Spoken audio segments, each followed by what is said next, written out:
Yeah, alright, yeah, it's a new week here, guys. Listen, greatest news. The best way to start this podcast out is that Manny is back with us at the table here. Tiny little English claps. Welcome back, No, Manny. I missed you guys. Yep, he missed you. We missed you. The fans missed you. I think me and Will held the fort down good for the week there. A little bit shorter of episodes, missing the third opinion. Before we get super into those, it's been a big week for a music release. Billie Eilish's new album came out. We got actually, I don't know if I want to go down this road. It's gonna be too long. Anyway, it's a good album. Good. Will, you think it's great, right? I think it's great. Will thinks it's great. I Yes. I give it about 2, maybe 3 listens. Give it like a 7 out of 10. Yeah. Okay. That's good. 7.5 maybe. Yeah. But this week, it's different today, guys, because you got all 3 brain powers on the pod today. You got Brendan wheezing like usual. So I think we're back to normal standards here with the pod. So It's like I never left. Yeah, exactly. Let's welcome to Karma and Tranquility.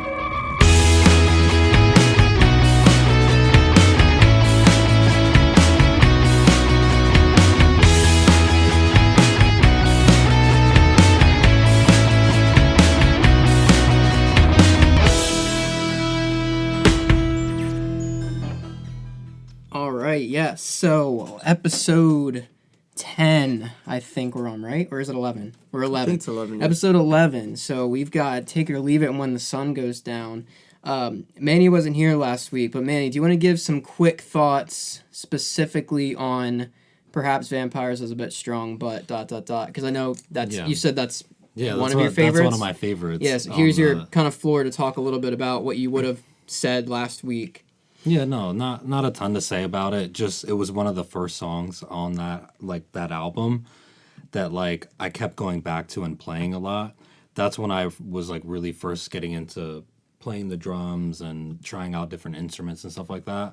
So that song was just the funnest one of the album, I think, in my opinion. Yeah. So I would rate that really highly. I would have given that a 4.2 or 4.3. Yeah. Not sure what exactly you guys gave it, but that would have been mine. I don't remember. We'd have to go back. But yeah, we'll make sure we get the exact rankings up on the spreadsheet for you on that one. I can't remember exactly what we gave it, but I think me and Will kind of gave it 4.5. Okay, yeah.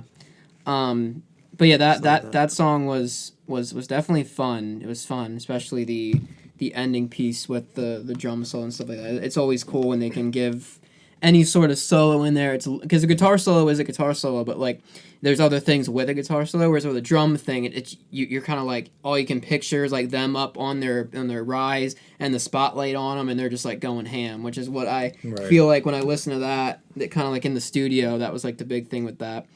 But yeah, it's good to have you back on the pod. We are very close to the end of this season. We're very close. On the Strokes side, though, this is the final track of Is This It? So this is the last song of Is This It? Take It or Leave It. It is the final track on the album, which is crazy. On the Arctic Monkeys side, there's 2 more songs we gotta get to before that album is done. Because I think it's 13 versus 11, so there's 2 more songs for that. We'll start with the Strokes today. We'll go Take It or Leave It. So Take It or Leave It. It has about very close to 40 million streams. It's 39.9 million streams on Spotify. It was released with Is This It? It wasn't a single or anything, but that's when it was released. That's how many times it was streamed. It is a song about the frustration with boy and girl dynamics. And Will, do you have anything you want to say? Quick facts before you give it a listen, or is most of your stuff after the fact? No, we could definitely talk about the stuff after. Okay. Pretty much you cover was basically a relationship kind of dynamic song. Mm-hmm. Okay, cool. You guys ready to give this guy a listen? Yeah, let's do it. All right, let's go.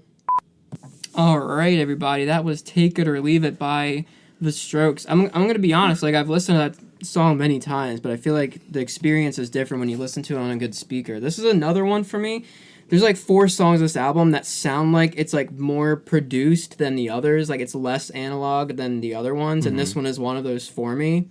I think it's just the way the kick drum aligns with the bass. I think it's just the main thing for me that I hear. But that I I had a really good time listening to that on a good speaker. And I've always thought that part of the song where it goes like adds like a whole nother like layer of how I like this song, because it's cool. so catchy, and and I've heard this song live, and this is another one where kind of like Juice Box, where like that's what this song reminds me of, is like the style of Juice Box where it's Julian's like take it, like screaming like thing. I know they're completely different things, but for this one, like when you hear this live, because if you would have just done the normal thing with this song, where it's like the way the verse is and the chorus, but adding that part, like the like sound like I love when they're able to do that. And also, I don't know about you guys, the song felt longer than the usual ones, but it really wasn't. It's like 3 minutes and 17 seconds, but it still felt like there was a lot in it, and that's what I like about this song. And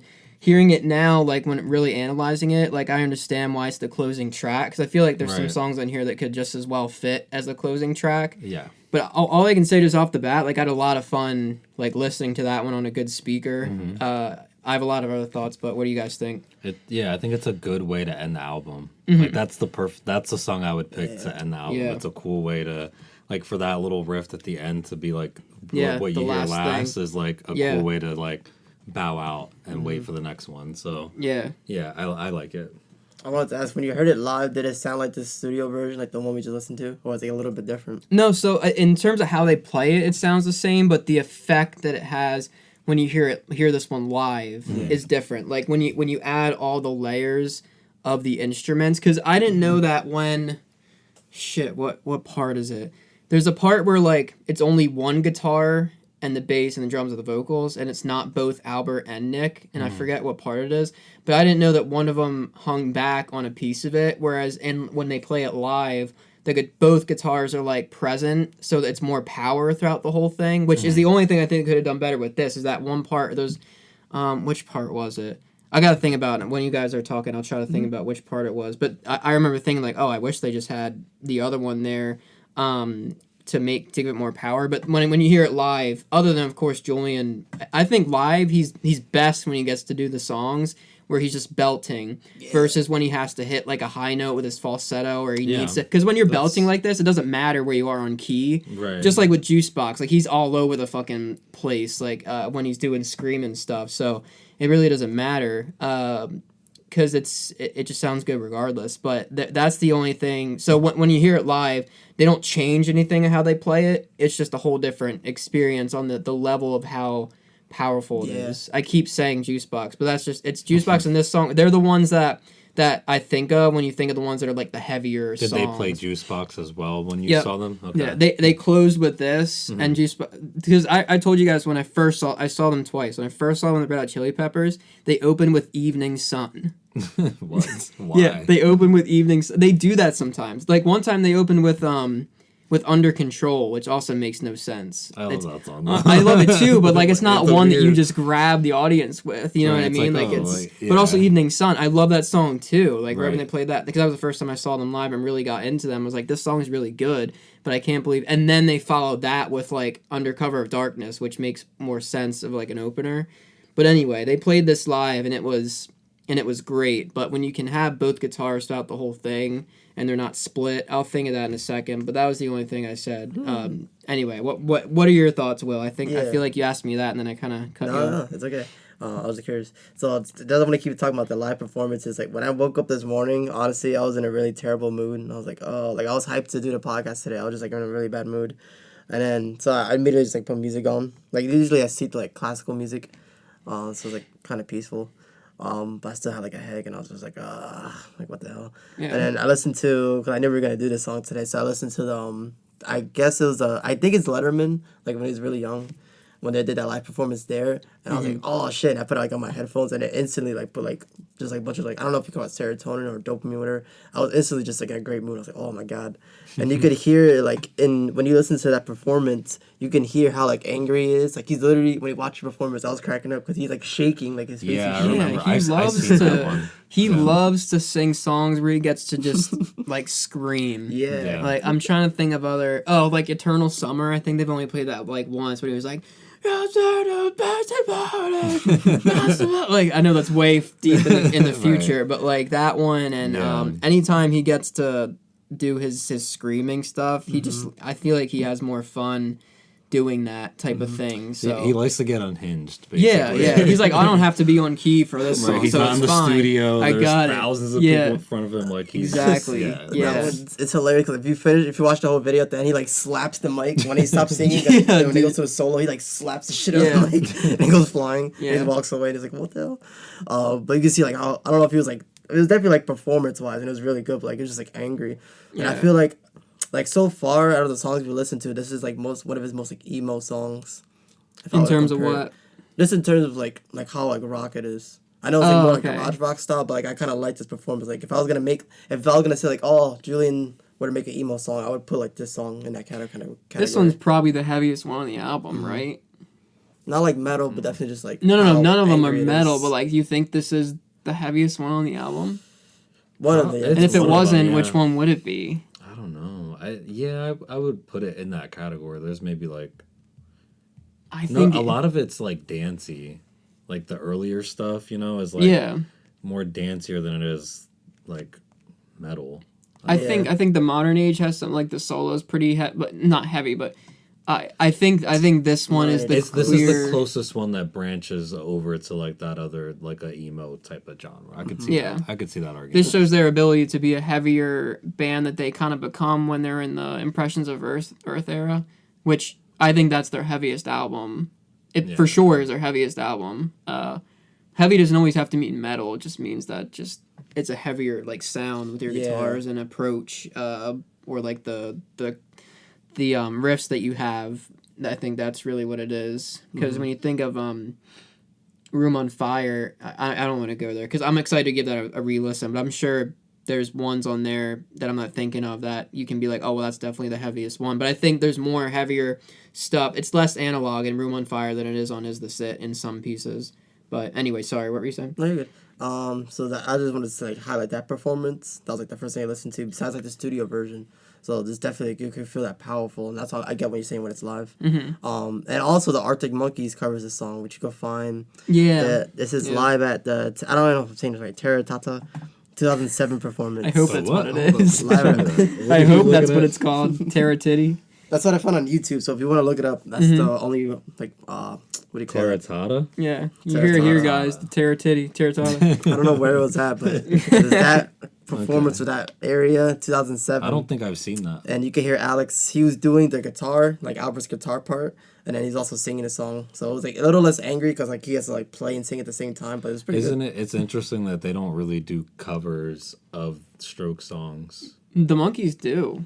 but not as many as you would think. With No, with how much they most- love it. Well, yeah. they've done Yeah. Is This It? They've done this. They've done. It's like random songs. That What's do. the other one? They played at least three. Reptilia. Did they? Yeah, that's what I was listening to in the break. Well, maybe they did four because Reptilia wasn't one I was thinking of. They at least did it 3 or 4 times, which the Strokes have never done it. Wait, didn't the Strokes do one? I thought I found a bootleg recording or something of them doing one of their songs, but either way, they definitely did one or none, like the Strokes. I But don't think the Strokes have done any that I know of. Yeah. Because that's like, why would they? we've talked about this before, where it might be like an ego thing. Yeah, like they were there first. They're the inspiration. So while I'm sure like there's no, I don't mean it like in a negative way. Yeah. But like the Strokes don't need to do Arctic Monkeys stuff. Yeah. Like they do their own thing. So It's just different sounds. yeah. It would just be so cool if they. I mean, they both love it. Like they both commented on each band saying that they like them. So it's not like there's a. I almost think that the only way that at this point, especially with like Julian and like the Void stuff, whatever's going on there, like maybe a Live Aid situation is where like A festival. a big That's what I just was some thinking. type of big If they were event. just on a bill, but of course they would be like. But it can't night be like one would be the Strokes, and night no, that's two. what I'm saying. Yeah, it can't be a festival because then Oh. that's easy. I mean, it would have to be like some kind of massive like event type indie thing. band thing, like for hunger or something. Yeah, something that Yeah. Julian cares about, like politically, like Okay. he would Yeah, do. yeah, like yeah. that's something that he would maybe do. Yeah. I think that would be our best bet. And even then, like you would probably have to like gouge someone's eyes to Yeah. get tickets to something like that. I feel like. Yeah. Well, we would do it. We'd be able to. We'd get it. Yeah, I'd take We an care eye. enough. I would Yeah. take an eye. Yeah. What stood out to you guys the most from this song? What was like the key thing? definitely, it's really good. Like actually, very like balanced musically. I was gonna say. I was thinking about it too. Like what stands out to me more, like the most. So it's nice that it has like a solo. So I'm gonna say mostly the guitars and the drums. But then you could also, I was like listening to the bass for Nikolai's part, and he does like creep in at different parts, and it's really nice. I love the.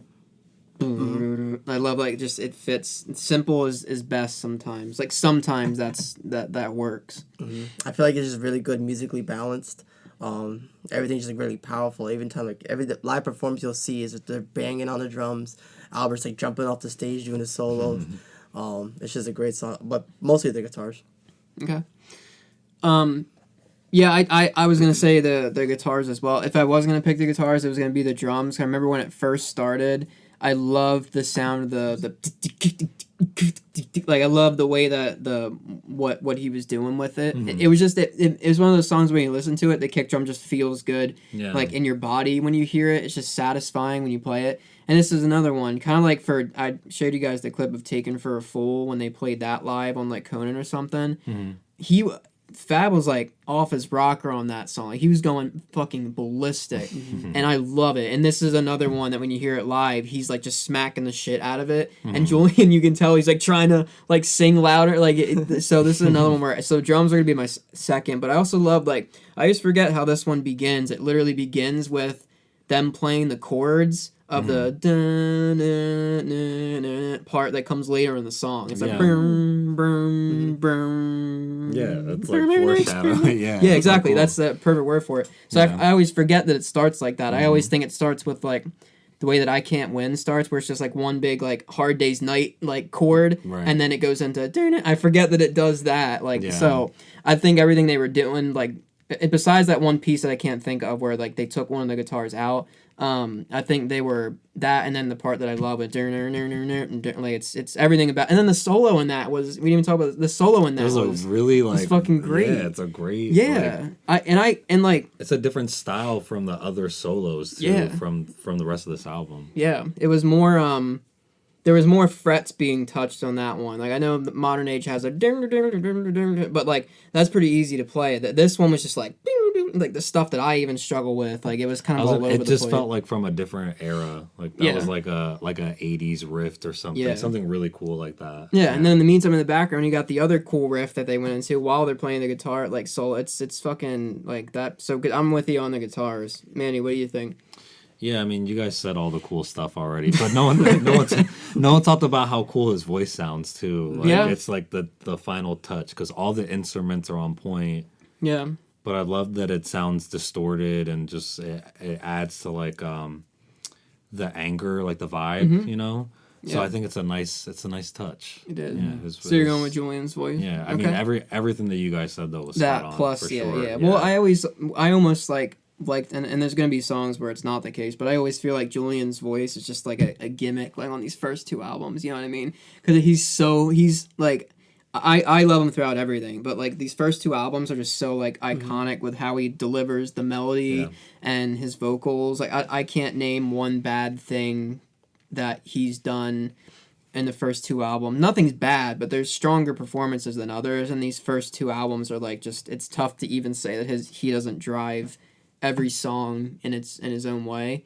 But yeah, that's some good thoughts. Is it time for Will's lyric section? Yeah. Heck yeah. I'm just gonna say my favorite lyric, that whole song, is when he goes, he's gonna let you down. And he goes, I can't scream it right now because my throat hurts. But that whole part there. That part? Yeah. Okay. Nice. That is a very good part. Oopsie. What was that? I'm looking at the lyrics too while you're going. Did we talk about the meaning of the song? Yeah, just like basically like boy girl. If you have a little bit, there's a deeper thing. If you want to read that, or whatever that has, I think it's basically what we said earlier. Just a little fun fact: "Take It or Leave" is the last track of their album, and "Yes, I'll Take" is one of the lines of "I Can't Win" on the last track of their second album, "Room on Fire." Oh wait, I think I took a note about that and I forgot to read it.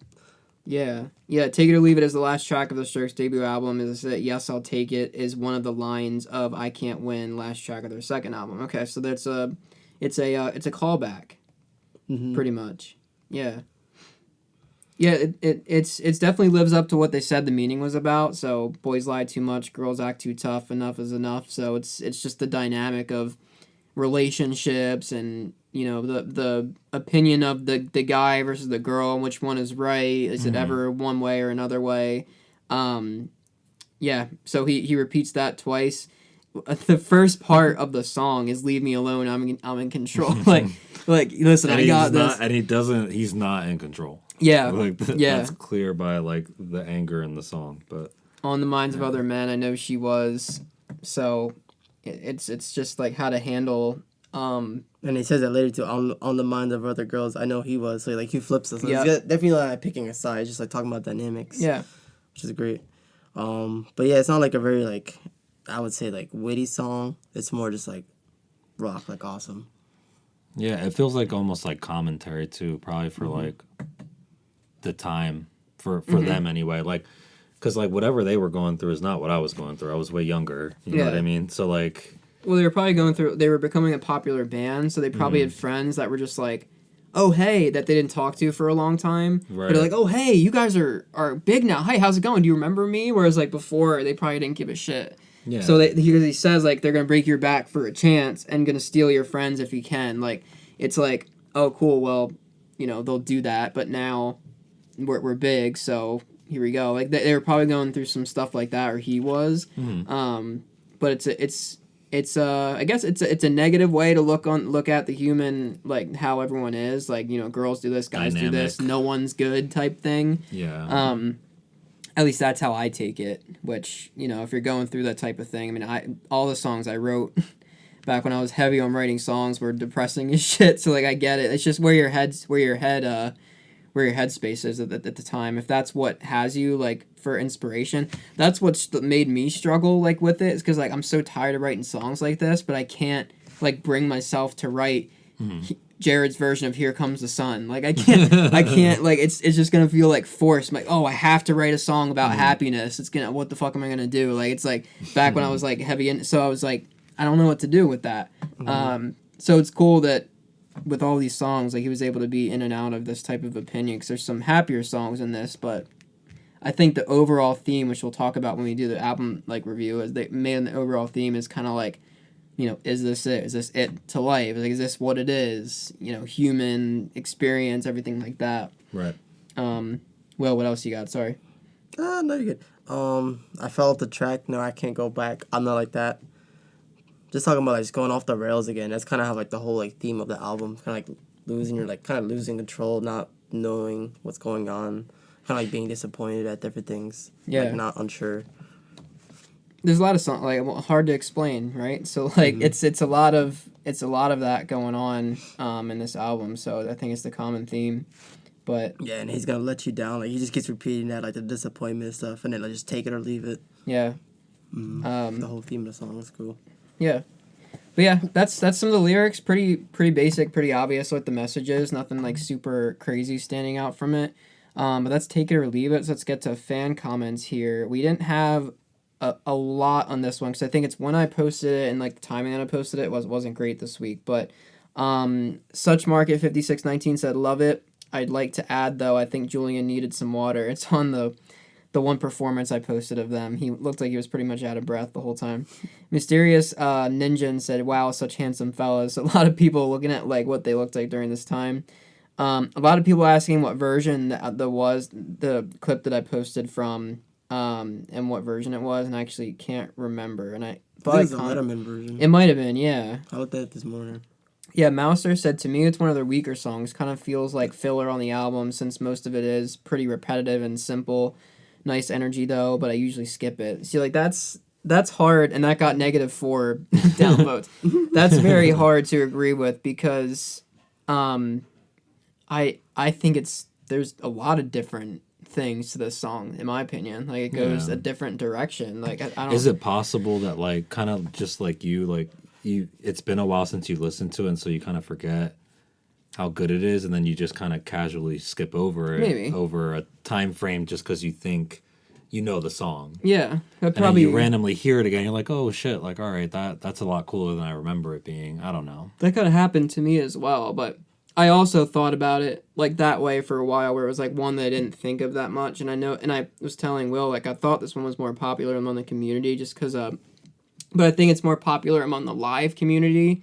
They talk Okay. about them playing this live versus like an actual studio song. Yeah. So I think that's what Makes sense. yeah, because the person who commented on that post too was like, I do love it live. Like it's just another song where just it's better in the It's live better setting. live, Yeah, yeah, which that makes makes sense. sense. It does.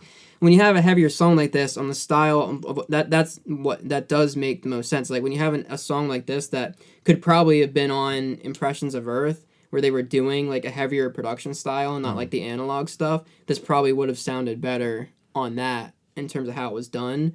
So I think the style they were going for, it made sense, but it could have been better on a different one. Jam Donut Man said it's such an iconic song, one of my faves, and this version is perhaps the best live version. And then someone commented definitely. So, yeah, the Letterman version, guys, that's the one that I think I used here. It's a very good live performance of it if you're looking to kind of get some thoughts on that. So I think that brings us to rankings. What do you got? Do either of you guys have one off the top of your head? Because I need to think for a second if you guys got it. What do you still think, Will? thinking, You too. don't Still know thinking? either? I think I got it. Do you? Okay. Yeah. If you don't, you don't force it. I I'll was cut. thinking. I was thinking about it this whole time. Okay. So kind of because of all the cool things that you guys mentioned, it ranks pretty highly for me. I think it's like one of those underrated. It's easy to like forget it because there's so many other songs, right?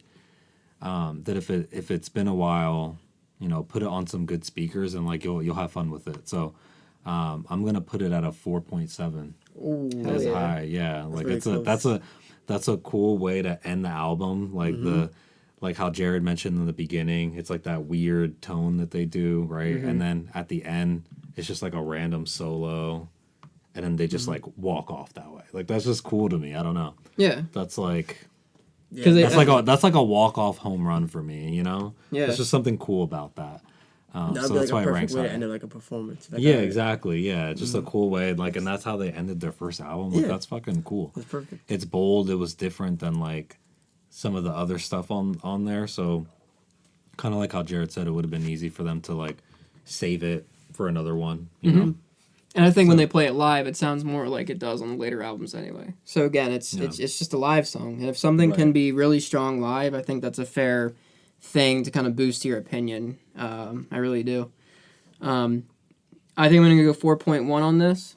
I don't think it's better than like a couple of my favorite tracks, like Alone Together and stuff. So I'm putting it like right around that. But 4.1 for me. And honestly, I wasn't expecting to put it that high. But again, I think this listen and thinking about the live version, I counted a lot of that. Like on the good speakers, I noticed a lot of stuff, and it's definitely a top tier song. Which, I wasn't gonna give it a bad score, but I think it was gonna be more in like the 3s. But honestly, my mind went right to 4.1, so I'm gonna stick with that. No, I'm like pretty much in the same ball game as you. I was like definitely gonna rate it high. I just wanted to take a second to think about it. I'll give it a 4.6. Okay. Would be like really fair if I'm thinking about it because it's great. Okay. And the solo is really amazing. It's like intense. I love it. This is like one of the songs I have on my gym playlist. So definitely like I never really skip it really. It's a perfect way to end an album. It would be like a perfect way to end it if I saw them live. Yeah. No complaints really. Love the song. Cool. All right. Pretty highly scored song. Both of these songs we're doing today are like bangers. I already know that. The Monkeys song, Arctic Monkeys song. Did we miss? I ask this every time. Forget it. I know we did. No, I thought we were past I know. Did Shit. he do this last week too? I did. Well, not with Will, but I did with you. I know it. When the Sun Goes Down, Arctic Monkeys from their debut album, Whatever People Say I Am, That's What I'm Not. 433 million streams on this one. Released as the second single, January 16th, 2006. It's had multiple B-sides because it's come out in multiple different areas of the world. Sticking to the Floor, Settle for the Draw, and Seven, where it's B-sides. In multiple, like Europe and UK, stuff like that. Scummy Man.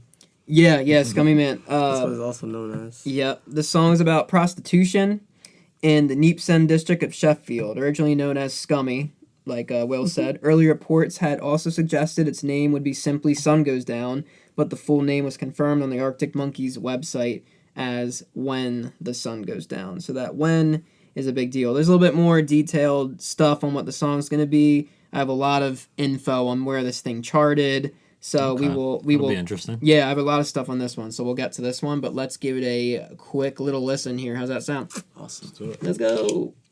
All right, that was When the Moon Goes Down by the Arctic Monkeys. Just kidding, Sun Goes Down. That song's just another that song's a goddamn banger. That thing every time I listen to it, I love songs like that where you just get a awesome riff and it does that thing where you get the build up and the random scrapings on the strings, so you got the strings muted, and then the I love songs that do that do the lead up, and then you hit the riff, and then everyone, like, you got the chords. I love any song that's kind of like that. I just, like, fall for it. And then Alex, oh yeah, like, quick. I don't know the lyrics off the top of my head, but when he can do that, like, fast, what he does often. But it's another one where it kind of, like, starts cool. It starts like you don't think that's where it's gonna go, and then it turns into this. Like, it's almost like it's an intro, and then it's the song, and it's just it's awesome from the start. It's one that, again, when we posted a clip on our page of it live. Both of the songs we're covering today, I think this one's just as good on the studio versus the live version. I think that's different. Because of when this was recorded, this album's going to sound a little bit more kind of like in that style. This was 5 years like after Is This It came out, so it's a whole different time period when things were being played. But I think the Strokes had an idea with how Is This It wanted to sound. That's how it was going to sound. But I think anything could have sounded this heavy, like Take It or Leave It. Because around this time is when, and correct me if I'm wrong, but I'm pretty sure First Impressions came out in 2006 or 7, right? And this is when, and that's, can one of you guys fact check me on that? Because if that's the case, like, then that makes sense, because that's around when the things started sounding a little bit more tuned up like that, a little bit heavier. I want to say I'm right. I think it's 2006, but 2006. Yep. So it came the same. It might have been months before or after. We'll get to that when we get to that. But it was how it was. Yeah, 2006, 2007. Like this was around when stuff like that was happening. That makes sense because the album's a little heavy too. Yeah, exactly. That's their heaviest album, I think, when they really were playing with heavier stuff and not the analog. Adjust a little bit to the time. Yeah, and that's I think that's why people had a harder time loving First Impressions, is because it didn't sound like Room on Fire and Is This It? And when the Monkees, I know it was a whole different part of the world and stuff like that, but anyway, I love that song. Fun as shit. Sounds great live as well as the studio version. What do you guys think? You think it's a coincidence they named it, or it's just like right after the Vampire song When the Sun Goes Down, and then it's right after Vampires? Yeah, that's a cool. I don't know if they did it on purpose, but yeah, it's a cool little. Yeah. Vampires, Hotel Transylvania, you know? Yeah, I think it's, but kind of what Jared said, it's a fun song. Like, just the beginning. I love how, like, okay, you don't know that this is where it's, I love stuff like that, where you think you know where it's taking you, and then it just kind of goes. You think it's Riot Van Part 2. You guys ever see Barbarian? Yes, but like a long time ago. Okay, but then you know what I'm talking about, right? Okay, I won't spoil it. Oh wait, that's the Justin, Justin Long one. Yes, yep, I do. So I won't spoil, because never mind. That's the type of thing that, like, you think you know where it's going, and then it's like, what's really happening? Weird. It is, I love stuff like that. This is that, right? Because it starts off kind of slow, Tusks. and like, Tusk, perfect. Wow, you know, another Justin Long. Stuff. He's good horror stuff. Yeah. If you see that man in a horror movie, you know, like, this is good. I made a good choice. I hate body horror movies, and both of them are body horror movies. Yeah, because they stick with you. You're like, oh, yeah. They're like, you can't unsee it because you see it everywhere. Then. Yeah, exactly. Whenever you see a walrus, you're like, oh, there's a human in that. That's a person. Someone's training to be a walrus. Right. Yeah. Anyway. Anyway. So, if you didn't see any of that stuff, you have no idea what we're talking about. Yeah. This completely has to do with Arctic Monkeys When the Sun Goes Down. Point is, it takes a left turn, and then it's really fun, and then it ends kind of how it began, just like really soft. Really, I don't know. I appreciate that. It's a fun ride. Yeah. What do you think, Will? I like the same idea. Like, Definitely like one of their more explosive songs. This could also be like a song that you could end the album on, just based off how like heavy it is too. There's like 3 or 4 songs on this album that like have this degree of heaviness, and like my favorite one on the album still has yet to come, and like that one's another one where it's like, whew, it's like satisfying as shit. Yeah. Since we're like talking about heavy, if you hear like there's multiple demos, which I didn't know. I'm glad you said that. I have them in my notes. There's multiple demos of the song. The one I had was Scummy Man. I guess like some people around the world like refer to it as that song, which makes sense because like a big like I guess a big part of the song. I keep saying. I found on YouTube, the guy that posted his name is the Garage Land.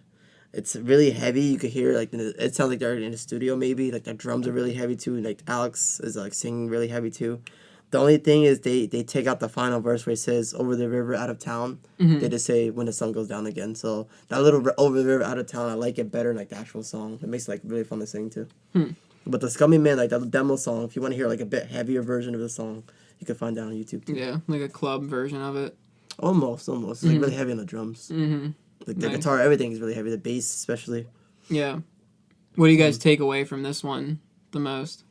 There's definitely like a song that has a lot of meaning, like story wise, which I guess we'll get into with the lyrics. I mean, instrument vocals wise, like what's the like what stood out to you the most? Bass. Yeah. Go ahead.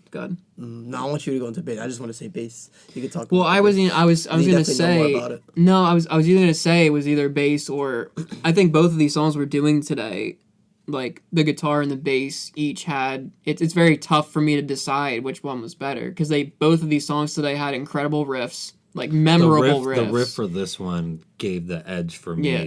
From like the bass, yeah. Like, I think the bass follows the guitar riff. It's like still during the verses, instead of the guitar having the like. But the problem with me with the bass is like beyond the verse, it gets kind of lost, like because everything's so heavy. Which is it works that way. This isn't a song where you got to get all Paul McCartney on it, like on the bass. Like you follow the rhythm on a. When the sun goes down, there's only one thing you can do. Like you can do some things, but it might be too much. Like this one's made to be a little bit heavier, so the bass is gonna do what it has to do. But during the verses, it's a really clean, fresh sounding bass. I could sound like an idiot here if I'm wrong with all the major musicians out there, but to me it sounds like he's got flat wound strings on his bass, which what that means is the strings are like softer. So when you're playing it, it doesn't have like that pluck sound. The bass didn't have like the pluck sound of this. It sounded smooth. It sounded like he was just following that. He was doing that. Whereas if you have what's a good Monkey song I think of because it's gonna be tough for me to think of one. But when you have those like punk rock bands that have like the bass where you can really tell the first Fall Out Boy album, for example, you can tell the bass on that. It's the round wound steel strings because the way that he's playing it. It's very you can tell he has a pick and he's sliding off the string. Right. But on this one you can tell it's smooth and like I love that sound, that type of bass. That's why I replaced my bass with flat wound strings up there. It's so much more satisfying to play because it kind of slips off the string. Whereas when you have round wound or like steel wound, like nickel wound, it's when you play it feels like you're hitting a piece of like metal on the string, which probably what I have for that part of one. They're like ripping my fingers. Yeah, they're not meant to be played like this. Like they're meant to be played with a pick with like punk songs like that. That's how like Fall Out Boy's used for their first album. Any punk rock album from that age and Maine now like they use the nickel wound or round wound. They use a pick to play everything. Whereas this one you can tell he was doing his really satisfying smooth. Sound there. So that's Jared's bass lesson for today. But I think the guitar still runs away with it, and because once you get past the verse, the bass follows the guitar main riff. So it's tough for me to say the bass is the biggest thing. It's satisfying when it's in there because like I pointed out when we were listening to it, like it's very satisfying. Yeah.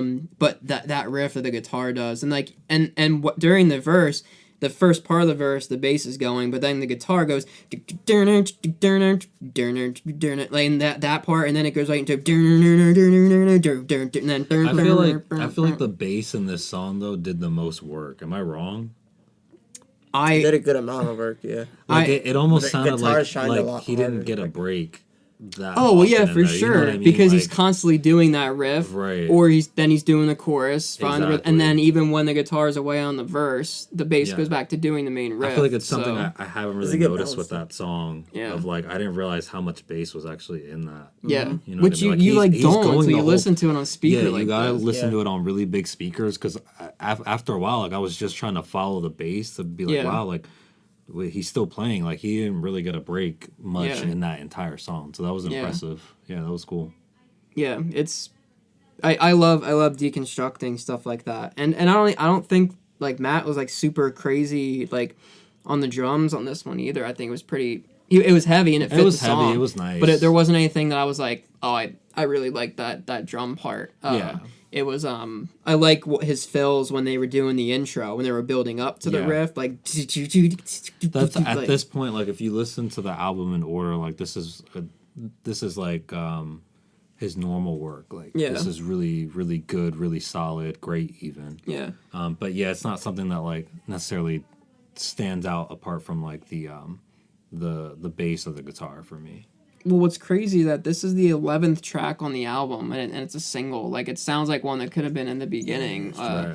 And so it's crazy to think that we still have two great songs that close out this album.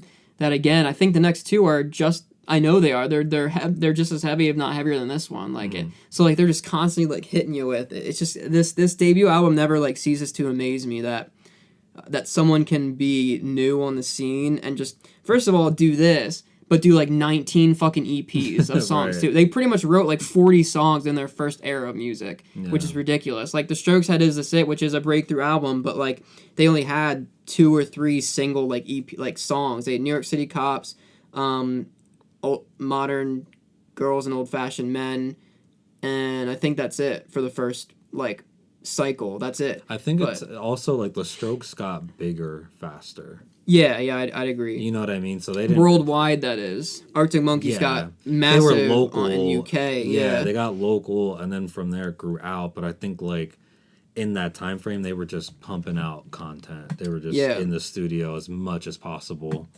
I wanted to share this album went number 1 in the single went number 1 in Scotland, UK singles, and UK indie.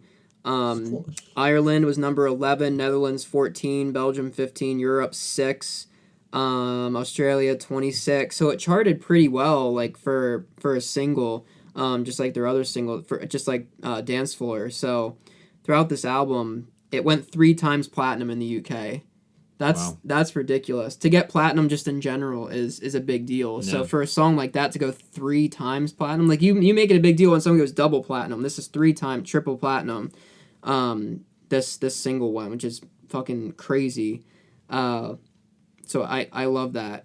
Let me see. There was one more other thing. The song then changes drastically into a heavy rock style with a fast beat and driving guitar riff, which is also played identically on the bass guitar. Yep. So it's just one of those things where when you follow the main riff, in this case, it worked and it kind of had its time to shine during the verses. Will, what do you got for lyrics with this one? Here we go. I got a bunch of, like, stuff All to talk about. right. It's really cool. Whoops.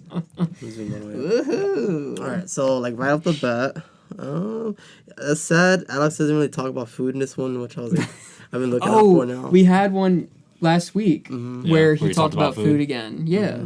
I forget what he said. He said something about kitchen. Maybe it wasn't food, it was like kitchen.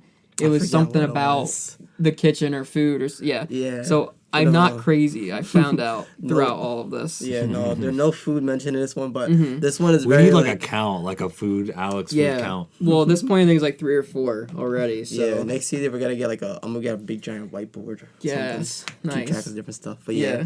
There's no food in this one. Sorry guys. This one though, like Jared has started off, he does have a really strong, cause he's like screaming in this one. He has a really strong like that I guess English Yorkshire accent. In this, Who's a that couple- girl? Someone's home to get miles above the stars. There's a couple, actually a bunch of ones that I really like. What is Scummy Man, which is probably the most obvious one. School me, man. Well, he's got a driving ban. Up to Summit, which is a substitute for a substitute for sometime. Wait, what? No, a substitute for Up to Summit. I freaking wrote that wrong. It's a substitute like up to something. Cut that. Okay. No, I'm kidding. No, go ahead. I'm kidding. As a substitute for something. I freaking typed that wrong. Oh my god, I'm terrible. Or he don't even have to say alt or it. I don't know how to pronounce it because I gotta hear the song again. But basically, they're like that's like a substitute for like anything. Yeah, so you just like the accent a lot, is what I'm gathering. Yeah. Here. Okay. Like, do you want alt from the shop to shop? I'm gonna call it that kind. Arctic Monkeys is hard to like sing and talk about without singing in their accent. For me, because when I sing Number One Party Anthem, like I still say. Isn't it? Hold on, but isn't it weird that like when you hear them talk, especially nowadays, like they don't talk like how they sing. Why is that? It's kind of like Ozzy. He can only talk when he's singing. Otherwise, he's... Well, no, but what I mean is, like, you ever see, like, sometimes they'll do interviews and you'll hear them talk and they talk more, I don't know, they don't have as much of an accent. It's like they over-embellish. Were you talking about, like, earlier? Because I haven't really listened just English in general, like English accents. Yeah. Yeah, I don't know. Do you think it's more shown in songs or, like, regular talking? No, it's more shown in songs, but then, like... You'll see an interview. Usually it's the other way around. I feel like it's not. It's not? Oh, and some of the bands I listen to, I feel like the music, they sing less their accent than they talk half the time. Like Radiohead I could see that being a thing, yeah. Yeah. I just think more so with English specifically. Like if you're an English rock band, I don't know, something's going on there. I get what you mean. Yeah. I agree. It's different probably for every band. It's probably just because it's like a songwriting rather than just like talking. Yeah. Is there any lyric that stuck out for you that was like clever? Because what the song is about, it's about prostitution. So, I know none of this is going to be like profound and inspiring. It's almost like the Barely Legal song, which I didn't really care about. It's just stuff that are like it's just like very smart that he like put it down to a song. I'm like, oh, the one that I did like I found out today, I never knew till literally today was when it says I seen him with girls the other night and he told Roxanne to put on her red light.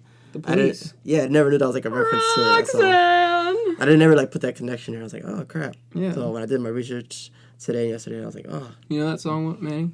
I do. I hope so. I hope I didn't do that, and you were like, "What the fuck are you doing?" No, I know that song. In that song, they say Roxanne, you don't have to put on the red light. Yeah. But this one, he says you do. She put on her. Yeah. He's also the only one that can put this line in a song, and we've said this 1,000 times. She doesn't do major credit cards. I doubt she does receipts. The man said credit cards in a song. That's not like a Carly Rae Jepsen song. Yeah, that's true. Yeah. That's typically you don't talk about your credit. Yeah, I know it's such a stupid thing, but it's crazy that he always does this. Like every song we do that involves Alex or Arctic Monkeys, he always says something that you're like, what the? Why do you word it like that? But it's good though. I'm excited to show Manny the Born Identity, the song we listened to last week, because some of the lyrics, like remember Glass Bottomed Ego, like remember that we gotta show him that. Crack, I love that. The lyrics are really good, yeah. What else I got? This one I really like when she is because she must be fucking freezing.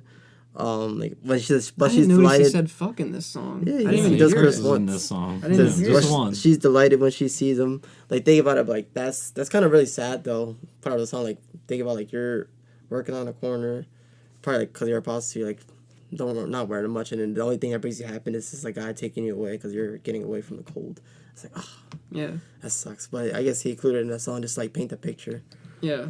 And then that line from the chorus, how does it go again? They said they change this when the sun goes down. Did you find that in your notes? What that means? No. I found it, which I didn't know about this about Genius is pretty cool. Like when they have like the highlights on the words, you could tap it and then it has like an annotation or something. So they said the line to the chorus was about a practice room they had in a suburb of Sheffield. This is like a quote from Alex Turner. He said, "We used to have a practice room, and I think it's pronounced Neepsend. It's what's on the cover of the single. You can see like the entrance going into the practice room." I was way off. No, it started with an S though. Yeah. Slippy, slappy.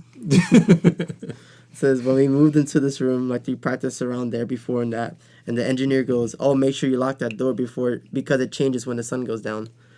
I actually heard that. It's no shit. I know it sounds a bit wanky, but this bloke said that to us. Andy Nicholson, the band's then bassist, get off the tram and walking in, there be a last proposition him. I guess I mean like just like hey. And then that's also where the line comes from, where he's like, hey, no, sorry, love, I can't do that right now. How does it go again? Yeah, she makes a subtle proposition, and he goes, I'm sorry, love, I'll have to turn you down. I guess like that's probably like Andy came and he was like, yo, you never believed this lady out here. She was asking this. And then This lady out here, You're not from Sheffield. Hold on. Yeah. Yeah, there's some good point outs. Like, literally, that's what it does. I guess the sound engineer said to them, he said, be careful, make sure you lock the doors, because it changes when the sun goes down. Yeah, cool. I love when things that have a simple meaning, like prostitution, that there's actual deeper stuff to it. That makes sense. What's cool about it is that, like, because they're talking about, like, you know, their hometown. Mm-hmm. And I think what's cool about this song is, like, they're angry about it, you know? So it's, like, a cool thing that they... You know, it's a local issue, and they were like, you know what, we're going to write a good song about this. Mm-hmm. You know what I mean? Like that, you don't typically see stuff like, I can't really think of another example off the top of my head where like a up-and-coming indie band would do something like that. So yeah, on their first album. On their first album at that. Yep. Yeah, it's just... it's kind of cool. like a risk. Almost. And I think that's partly why, like, you know... And to make it catchy, too, like fun to dance to at the same time. Right. It's like, what? Very difficult to do. Crazy. And they, you know, it probably made them even more popular in their hometown because, you know, they blew up locally. And it's one of those things of whenever you talk, it's like a cheap pop. You know, you talk about your hometown, like your hometown's going to get excited about it. So yeah, I think that's a cool little added thing about it. It's awesome. We got a good bit of fan comments on this one. So Wriggleton said, favorite song while running, a lot of energy, perfect BPM for cadence. Pickaxer said one of their best songs in my opinion. It introduced me to whatever people say I am and more monkey stuff. And the change in tone is absolutely incredible after the intro. Agree with that. Hefty Climate 4015 said any song you can hear the crowd sing a guitar riff is a good one. Yeah, that's for sure. There's a lot of songs that are kind of like that. There's a Strokes one too that I'm trying to remember that they do that. I think it's Reptilia. The da-na-da-na-da. People always do that. Mm-hmm. Javier and Ho23 said, this song was my introduction to the Monkees. Absolutely gigantic tune. Crazy energy with intelligent and cheeky lyrics. Absolutely fantastic song and one of their absolute best. Great song to skateboard to as well. Nice. You guys are getting active to this song. Stingham BSS said, beyond me how this is never played live. Yeah, a lot of people did say that this one, like, they never play it live, which is nuts. I feel like this one and Dance Floor should be like a staple with I wonder if like they play it or like I don't know, maybe they played it a lot in their like early years and then they just decided like okay, yeah, that's like a special occasion song, like maybe when they're back home or whatever. Maybe they have like a feeling about it with what the meaning is about. They're like, oh, we don't need to be singing about that at 40 years old. Right, exactly. Yeah. It could be something like that too, absolutely. Yeah. Yeah. Creators said this song spawns during sunsets. That's funny. Ambitious Azizi said, one of my favorite tunes from their debut album. Blue Squid 10 said, if there's one thing I know about AM, it's that they know how to open and close an album. That's for sure. Sky Acrobatic 5999 said, you're absolutely right, but this song neither opens nor closes that album. And then Blue Squid said, wow, I had an absolute brain fart and confused it with The View from the Afternoon. Been a long week. Yeah, The View from the Afternoon has an incredible like guitar riff in it as well, so I agree with that. Let me see. Affectionate Care 669 said, asked me what performance it was. I posted the 2014 Reading and Leeds concert, guys, on Reddit. That's the main thing. So good fan comments on there on that one. Where are we at for rankings here for this one, guys? What are we thinking? Who wants to go first? Who knows? It's definitely gonna be a high 4 for me. I want to rank it at least. It's pretty difficult. I don't even want to think about the other songs. I'm trying to think about the song again. I'm gonna give it a 4.8. 4.8. Mm-hmm. Okay. Because this is the song, like, if it was like, hey, like, if I have a friend, especially like my little sister, I think she knows Arctic Monkeys, but I've had someone that didn't know this band, this would be like one of the top 3 songs I would show them for sure. Just to get them like into the sound of them and like into the mood. Yeah. And hopefully they would like it. The only reason I wouldn't give this like a 5, just because like the meaning of the song, it's great, but I just can't like relate to it. If it was like more relatable, just like random shit that was just awesome. Like, I don't know. I'm just not big on prostitution. I'm glad he's shining a light. Wait, what? I don't know. How could you not? Yeah, like, I would hope not. And like he says in the end of the song, hope you're not involved at all. Definitely not. But just the meaning of the song, really can't relate. That's why I want to give it a 5. But musically, it's amazing. That's why I give it like a 4.8. Mm-hmm. I'm laughing because I wanted to give it a 5, and now it sounds like I'm pro prostitution, but I'm not. Yeah. I promise. Yeah. Wait, what did you give it? 4.8. 4.8. Okay. Yeah, no, it's a 5 for me. Nice.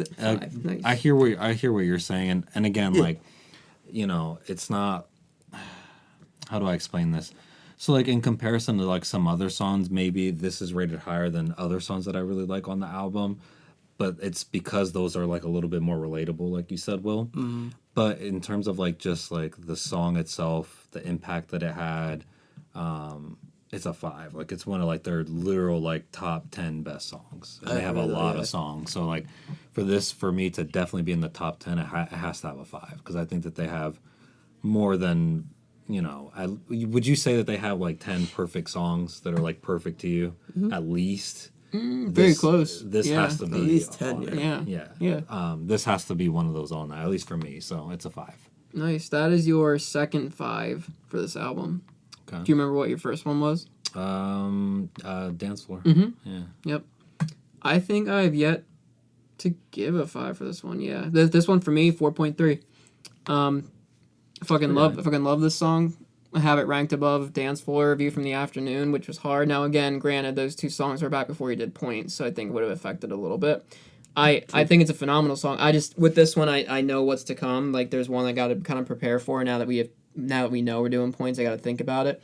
But 4.3, it's a phenomenal song. It's perfect for everything you're kind of looking for. It's fast paced. It's great live. It's great studio. Alex is great in it. Jamie's great in it. Matt's great in it. Everyone in the band is great in this song. There's a piece for everything. So it's a great song. It is great. I do agree with what you guys are saying that make it a 5. So I totally understand. I love when we get 5s now. Because, Will, it's been a while. You gave like 3 5s in a row, and it's been a while since you've given a 5. Yeah, there's a drought. Yeah, but we'll get there. I think we're gonna be seeing a lot of drought. I think we're gonna be seeing a lot of 5s in season 2. I'm so. calling it. Yeah, I think that might be like a 5 heavy. season that's gonna for be sure. that's gonna be me during tranquility based era. It's gonna be fucking hard. Oh, man. Yeah, and New Abnormal. I think we're gonna be seeing a lot of diamonds around there. But anyway, that was good. So 4.3 and 5 and a 4.8. Guys, it is. What are we listening to recently? Want me to go first? Yeah, go ahead. I've listened to a lot lately, but just because of the one freaking TV show I was listening to set in LA, I was like, oh, you know what, this music's really cool. So I've been listening to a lot of like classic LA songs. And one a coworker had pointed out like, oh, you know this band too, and I was like, yeah. So one group, I guess I would say they're like an R&B type of just like LA born kind of group. Emotional Oranges. If you ever heard of them, they're really chill. That's the band, Emotional Oranges? It's not I don't know if it's a band, just the artist. Because, like, sometimes there's, like... Oh, it's just like a singer. Or... Let me see. Okay. Emotional Orange, you said, right? Yeah, I haven't done much research on them. I just know some of their songs, and they're really good. So that's, like, the people I would recommend listening to lately. What's that orange from YouTube that was really popular?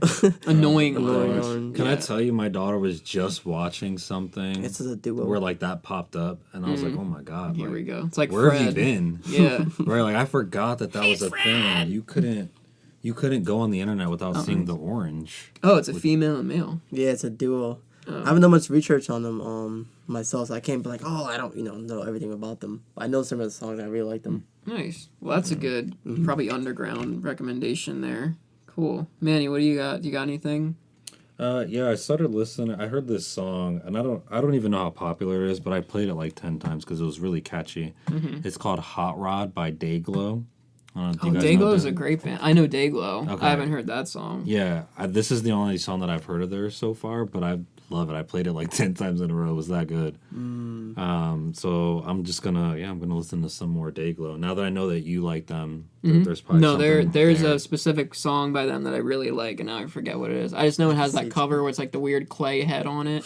Yeah. That's the same one. It's from that album. Okay, It's really I'll find good. it. Yeah. I'll find it. Can I call you tonight? That's a good one. That's like the most streamed one. Oh, okay. Hot Rod's number 2. It's none of those. I like them, but they're not my likes. I know that song. Hot Rod is catchy because it's like, I don't know, it's just listen to it. It's a good song. Just listen to it, guys. Listen to it. Come I'm not gonna. on. Why This do you isn't a gotta- deep dive on Dayglow. But, Yeah. Why do you gotta? Oh shoot, what have I been listening to? I've just been listening to a crazy amount of podcasts. That's what's fucking nuts. What podcast are you listening to? The David Spade and Dana Carvey one, because I've been in a big SNL kick. I started SNL from the start over, and I'm finally in the 90s era, so it's a Wait, little from bit... like the 70s? Yeah. Oh my god. It was dude. hard. It was rough. It's I not bet. good until, like, now. How long have you been doing this? For Like, the when did you past start? 6 months, but then I took, like, a break.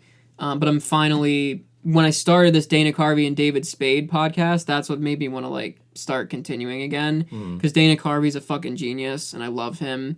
And I love David Spade. And I listen to podcasts where famous people talk to famous people. So Smartless and Fly on the Wall with David Spade and Dana Carvey. I didn't know that they had one, so I'll have to check that out. Yeah, well, they literally purposely get... Everyone they talk about, like, SNL stuff. Which, the more I hear it, the more, like, I appreciate it. Because, like...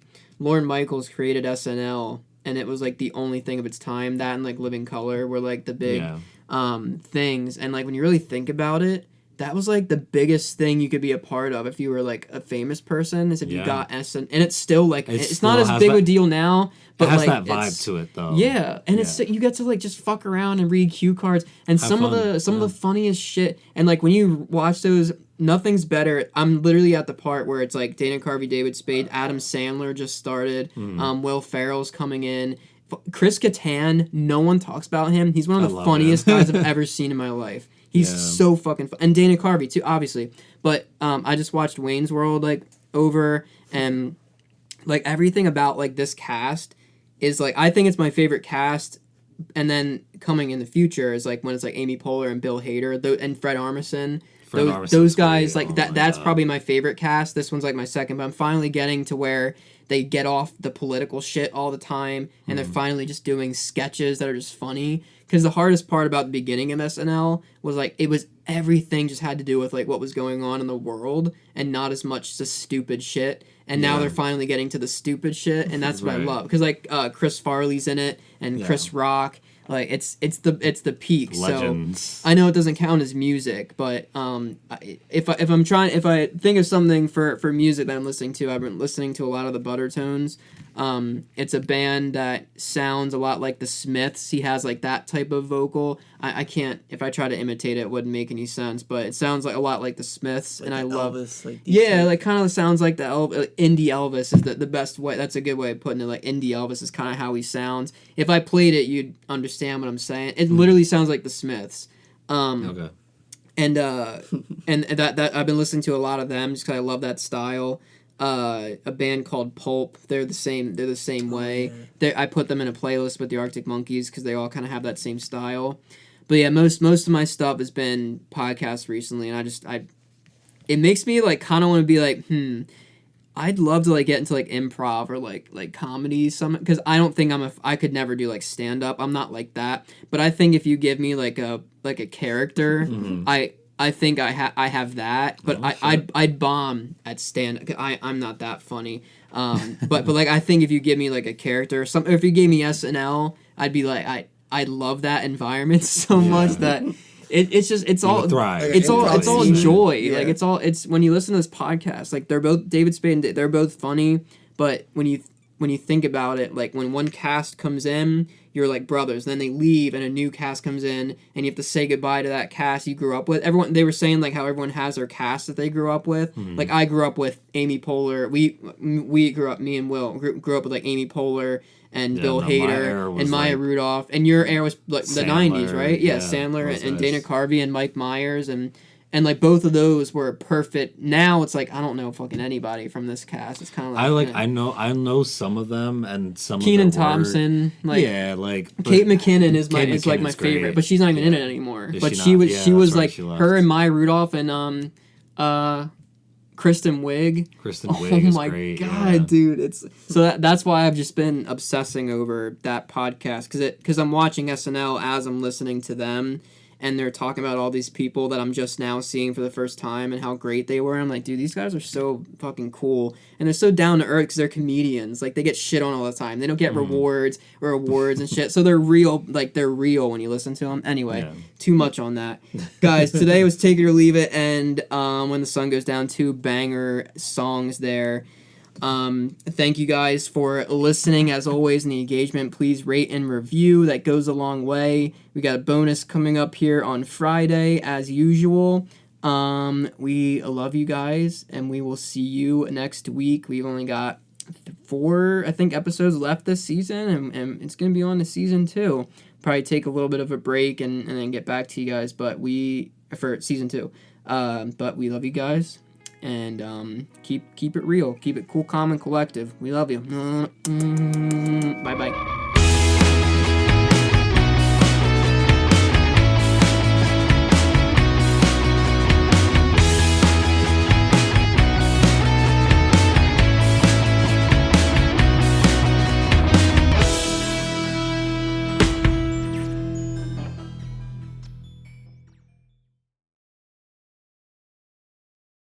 Hey guys, it's Jared here. Thank you so much for listening to the episode. You can find us on all our socials at Karma and Tranquility and Twitter, Karma and Tranquil.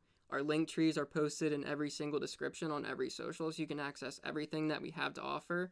And we will see you every Wednesday for our normal episodes and every Friday for a bonus episode.